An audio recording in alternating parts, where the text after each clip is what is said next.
মাটি দিয়ে শুধু ভাস্কর্য নয়, এবার সেই মাটিতেই রঙিন প্রতিকৃতি আঁকছেন নাইজেরিয়ান শিল্পী ইমানুয়েল ওলাতুন্দে।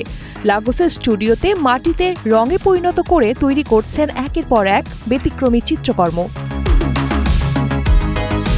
৩৯ বছর বয়সী এই শিল্পী ছোটবেলা থেকেই মাটির কাজের প্রতি আগ্রহী ছিলেন। বিশ্ববিদ্যালয়ে শিল্প চর্চার সময় মাটি নিয়ে পরীক্ষা করতে গিয়ে তিনি লক্ষ্য করেন ক্যানভাসে মাটি সহজেই বসে যায়। সেখান থেকেই মাথায় আসে নতুন ভাবনা, মাটিকেই যদি রং হিসেবে ব্যবহার করা যায়।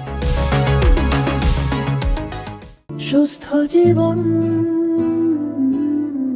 সুন্দর পৃথিবী।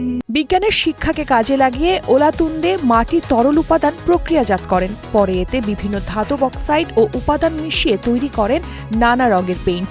সেই রং দিয়েই আঁকা তার প্রতিকৃতিতে দেখা যায় মাটির স্বাভাবিক খসখসে টেক্সচার ও গভীরতা। প্রচলিত রঙের বাইরে গিয়ে এই পরিবেশ বান্ধব কৌশল এরই মধ্যে নজর কেড়েছে। তবে নতুন ধরনের মাধ্যম হওয়ায় শিল্প বাজারে গ্রহণযোগ্যতা তৈরি করায় এখন তার বড় চ্যালেঞ্জ। তারপরও মাটির এক একটি তুলির আঁচড়ে তিনি এগিয়ে নিচ্ছেন শিল্প ও প্রকৃতির এক অভিনব মেলবন্ধন। শার্লিন সুমি, কালের কণ্ঠ।